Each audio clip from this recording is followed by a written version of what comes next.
Hi everyone, welcome back. ఈరోజు మనం scalping స్ట్రాటజీని చూద్దాం. అలానే కొన్ని స్కాల్పింగ్ ట్రేడ్స్ కూడా తీసుకుందాం. జనరల్గా స్కాల్పింగ్లో నేను ప్రైస్ అన్నది సపోర్ట్ అండ్ రెసిస్టెన్స్ జోన్స్ దగ్గరికి వచ్చినప్పుడు ట్రేడ్ ఎగ్జిక్యూట్ చేస్తాను. ఇక్కడ స్క్రీన్లో కనిపించే ఎల్లో లైన్స్ అనేవి క్యాంబెల్లా పివోట్ పాయింట్స్. ఇది R3, ఇది R4, ఇది S3, ఇది S4. In case market open అయ్యాక R3 లెవెల్ దగ్గర రిజెక్షన్ కనుక కనిపిస్తే మనం షార్ట్ ట్రేడ్ తీసుకుంటాం.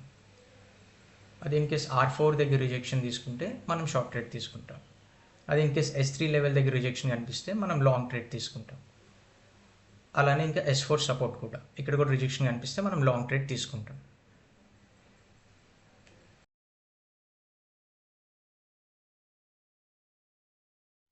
మన స్కాల్పింగ్ ట్రేడ్ సెటప్ అయితే ఇదేనండి. సపోర్ట్ అండ్ రెసిస్టెన్స్ బేస్ చేసుకుని నేను ట్రేడ్స్ అనేవి ఎగ్జిక్యూట్ చేస్తాను.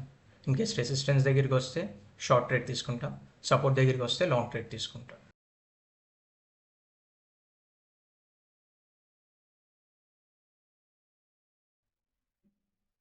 మార్కెట్ అనేది గ్యాప్ అప్ ఓపెన్ అయింది.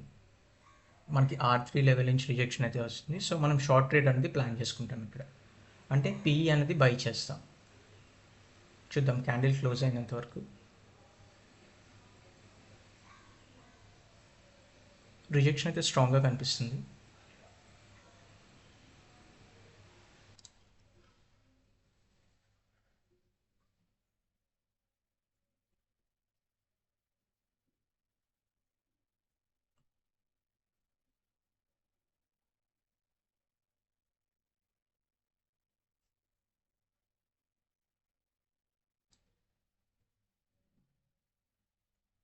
సో ఈ ప్రైస్ అనేది కొంచెం డిప్ అవ్వగానే మనం ఎంట్రీ తీసుకున్నాం.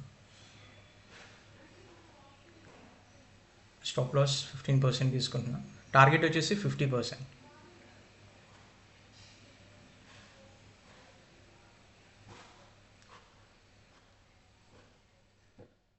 $22,000 అనేది ఇన్వెస్ట్ చేస్తున్నాం. సో చిన్న డిప్ రాగానే మనం బై చేద్దాం. వీడియో లెంతీ కాకుండా ఉండడానికి మధ్య మధ్యలో ఫాస్ట్ ఫార్వర్డ్ అనేది చేస్తున్నాం. చిన్న డిప్ మనం బై చేద్దాం.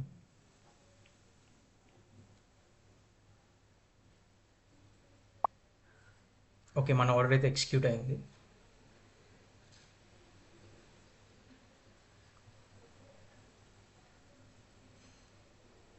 ఓకే, పాజిటివ్లో అయితే మూవ్ అవుతుంది. ఇది ఇండెక్స్ చార్ట్. చూడండి, R2 లెవెల్ దగ్గర రిజెక్షన్ వస్తుంది.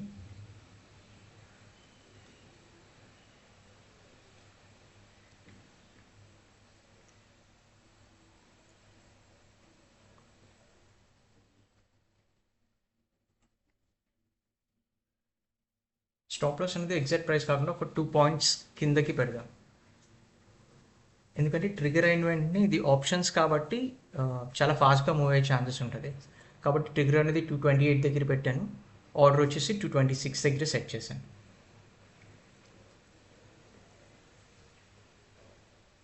అలానే ఇందులో మన స్టాప్ లాస్ అనేది ట్రైల్ చేసుకుంటూ వెళ్దాం. ఇన్ కేస్ మనం అనుకున్న వైపు కాకుండా ఆపోజిట్ డైరెక్షన్లో కనుక ప్రైస్ మూవ్ అయ్యి ఉంటే మనం ఎక్కువగా లాస్ అవ్వకుండా ఉండడానికి ట్రైల్ స్టాప్ లాస్ చేస్తాం.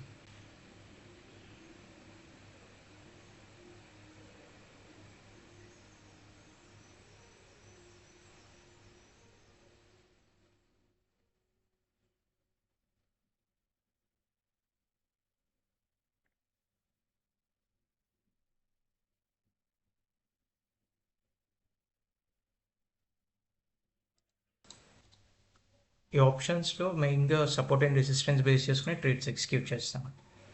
సపోర్ట్ దగ్గరికి వచ్చినప్పుడు కానీ రెసిస్టెన్స్ దగ్గరికి వచ్చినప్పుడు కానీ బిగ్ మూవ్స్ ఎక్స్పెక్ట్ చేయం, కానీ ఆ చిన్న మూవ్స్ ఏదైతే ఉంటుందో అందులోనే ప్రాఫిట్ని క్యాప్చర్ చేయడానికి ట్రై చేస్తాం.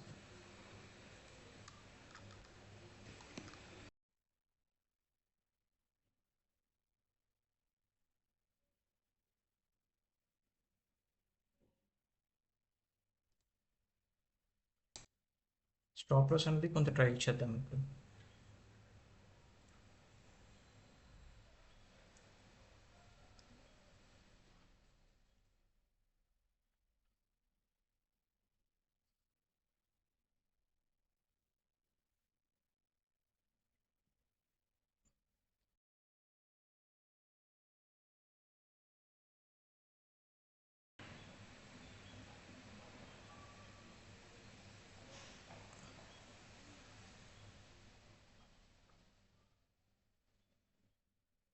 స్టాప్ లాస్ అనేది ఇలా ట్రయల్ చేసుకుంటూ వెళ్తూ ఉండాలి.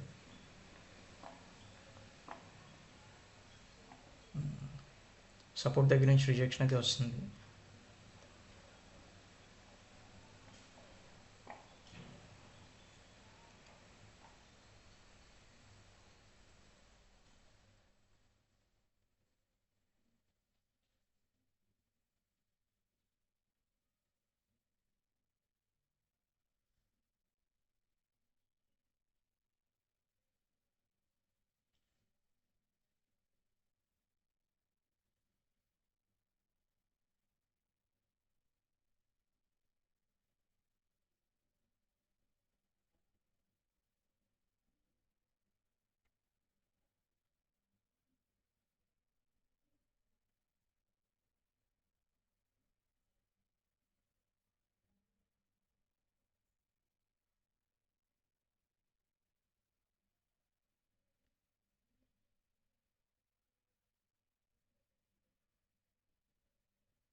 చార్ట్లో కనిపించే ఇండికేటర్స్ అన్నీ కూడా జస్ట్ నా రిఫరెన్స్ గురించి తీసుకున్నామండి. అంటే లైక్ సపోర్ట్ ఎక్కడుంది, రెసిస్టెన్స్ ఎక్కడుందో తెలుసుకోవడానికి.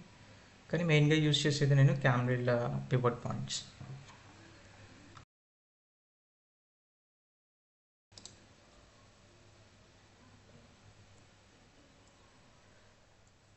S1 లెవెల్ దగ్గర నుంచి స్ట్రాంగ్ రిజెక్షన్ అయితే వస్తుంది. చూడండి, S1 లెవెల్ దగ్గర పివట్ కూడా ఉంది, అలానే సూపర్ ట్రెండ్ కూడా S1 లెవెల్ దగ్గరలోనే ఉంది. సో ఈ లెవెల్ దగ్గర ఎగ్జిట్ అయిపోతాం, ఎందుకంటే ఇక్కడ రిజెక్షన్ ఎక్కువగా ఉంది కాబట్టి స్టాక్ మళ్ళీ పైకి మూవ్ అయ్యే ఛాన్సెస్ ఉన్నాయి. చూద్దాం. అలాంటి డౌట్ ఉన్నప్పుడు హాఫ్ క్వాంటిటీ ఎగ్జిట్ అయిపోయి మిగిలిన హాఫ్ని ట్రయల్ చేస్తూ వెళ్ళచ్చు. ఇప్పుడు కంప్లీట్ క్వాంటిటీస్తో ట్రేడ్ ఎగ్జిట్ చేస్తాం.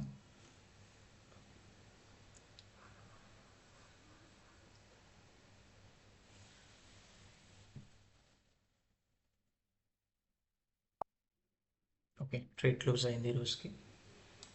ఈ వీడియోలో డౌట్స్ ఏమైనా ఉంటే కమెంట్స్లో కమెంట్ చేయండి. ఇన్ కేస్ మీకు ఈ వీడియో నచ్చినట్టయితే లైక్ చేయండి. For more videos please subscribe to my channel. Thank you.